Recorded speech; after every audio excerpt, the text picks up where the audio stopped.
तो हमारे पास 20th problem आती है, और 20th प्रॉब्लम देखते हैं क्या हमारे पास है। 20th प्रॉब्लम कहती है कि write a function to complete the least common multiple of two number.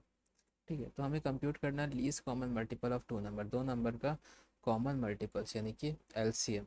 ठीक है, तो एलसीएम कैसे निकाल सकते हैं दो नंबर का, हम देखते हैं। ऐसा सपोज करिए कि मुझे कि 10 और 15 का एलसीएम निकालना है, तो 10 और 15 इसका एलसीएम निकालना है। तो 2 के 5 ज़ा 10, ठीक है, ये 2 हो गया, और ये 15 को ऐसे उतार देंगे। फिर 3 से कर लेते हैं, 3 5, और 3 5 ज़ा 15, एलसीएम ऐसे निकालते हैं ना। और 5 5 1 ज़ा 5 1 ज़ा, तो देखिए अब इन तीनों को मल्टीप्लाई कर दीजिए, 5 3 ज़ा 15, और 15 2 ज़ा 30, तो ये हो गया एलसीएम। एलसीएम 10 और 5 15 का क्या होता है, 30। 10 और 15 का एलसीएम क्या होता है, 30 होता है। ये होता है वे एलसीएम निकालने का। ठीक है, दूसरा वे आप इस तरीके से सोच सकते हैं कि देखिए हमने 10 और 15 लिखा, तो इस तरीके से कैसे करते हैं। अब देखिए 10 की टेबल पढ़िए, 10 1 ज़ा 10, 10 2 ज़ा 20, 10 3 ज़ा 30, 10 4 ज़ा 40, ऐसे पढ़िए। 15 की टेबल पढ़िए, 15 1 ज़ा 15, 15 2 ज़ा 30, 15 3 ज़ा 45। अब देखिए कहीं भी कुछ भी दोनों में कॉमन आ जाए उसको रोक दीजिए वहीं पे, और वही हमारा लीस्ट कॉमन फैक्टर होगा। देखिए दोनों में कॉमन क्या आ गया, 30 आ गया कॉमन दोनों में, तो ये हमारा लीस्ट कॉमन फैक्टर हो गया। तो यही होता है एलसीएम। ठीक है, अब एलसीएम निकालने कैसे करेंगे प्रोग्राम को, और देखिए हम क्या करेंगे, एक फंक्शन लेते हैं जिसका नाम होगा एलसीएम। तो एलसीएम नाम का फंक्शन लिया, इसके अंदर दो नंबर पास कर दिए, ए और बी। ठीक है, सिंपल है। अब जब हमने ए और बी पास किया तो हमने क्या किया, एक और डेफ करके ग्रेटेस्ट कॉमन डिवीज़र निकाला।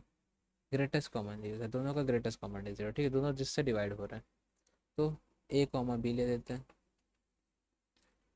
अब क्या करेंगे हम लोग, जब तक कि हमारे पास बी है, ठीक है, ग्रेटेस्ट कॉमन डिवीज़र मैंने इससे पहले वाले प्रोग्राम में दिखाया था कैसे करते हैं। उसमें क्या करिए कि ए कॉमा बी करके हमें B comma A D module B दे दीजिए। ठीक है, तो ये हमने पिछले प्रॉब्लम में देखा था कि कैसे करते हैं। फिर हमने क्या करा था, रिटर्न करके, फिर हमने रिटर्न करके कहाँ गया, रिटर्न करके हमने लिया था यहाँ से ए। ठीक है, अब लेकिन कुछ लाइन ऐड हो जाएंगी क्योंकि जीसीडी तो निकालना नहीं हमें, हमें निकालना है क्या, एलसीएम। हमारे पास ऐड क्या हो जाएगा कि जब हम एलसीएम निकालेंगे, एलसीएम इक्वल टू होगा हमारे पास ए इंटू बी।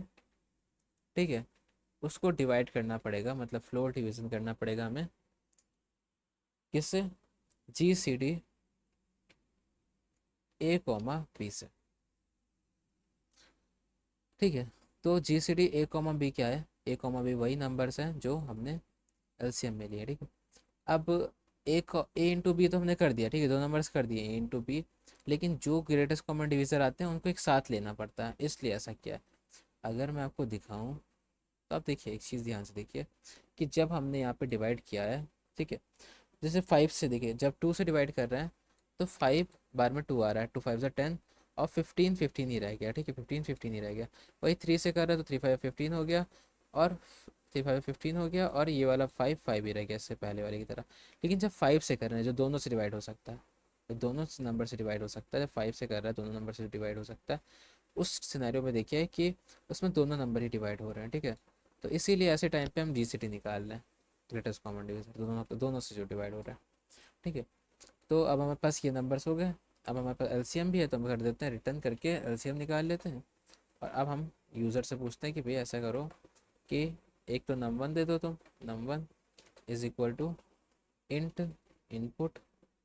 ठीक है, इनपुट फर्स्ट नंबर और इनपुट सेकंड नंबर, और एलसीएम में दोनों नंबर पास कर देते हैं, num1 और num2। ठीक है, num1 और num2 दोनों पास कर देते हैं, और जैसे हमने पास किया इसको, अगर अब हम रन करें, तो अगर हम 10 और 15 पास करते हैं तो हमारे पास क्या आएगा, 30 आएगा। ये देखिए हमारे पास आ गया 30, और ये क्या हो गया, प्रिंट नहीं हुआ। अच्छा, प्रिंट नहीं किया हमने, प्रिंट कर लेते हैं एक बार। तो यहाँ पे क्या करते हैं, प्रिंट रिजल्ट। ठीक है, तो अब हम फिर से करते हैं, 10 और 15 हमारे पास आएगा 30 रिजल्ट।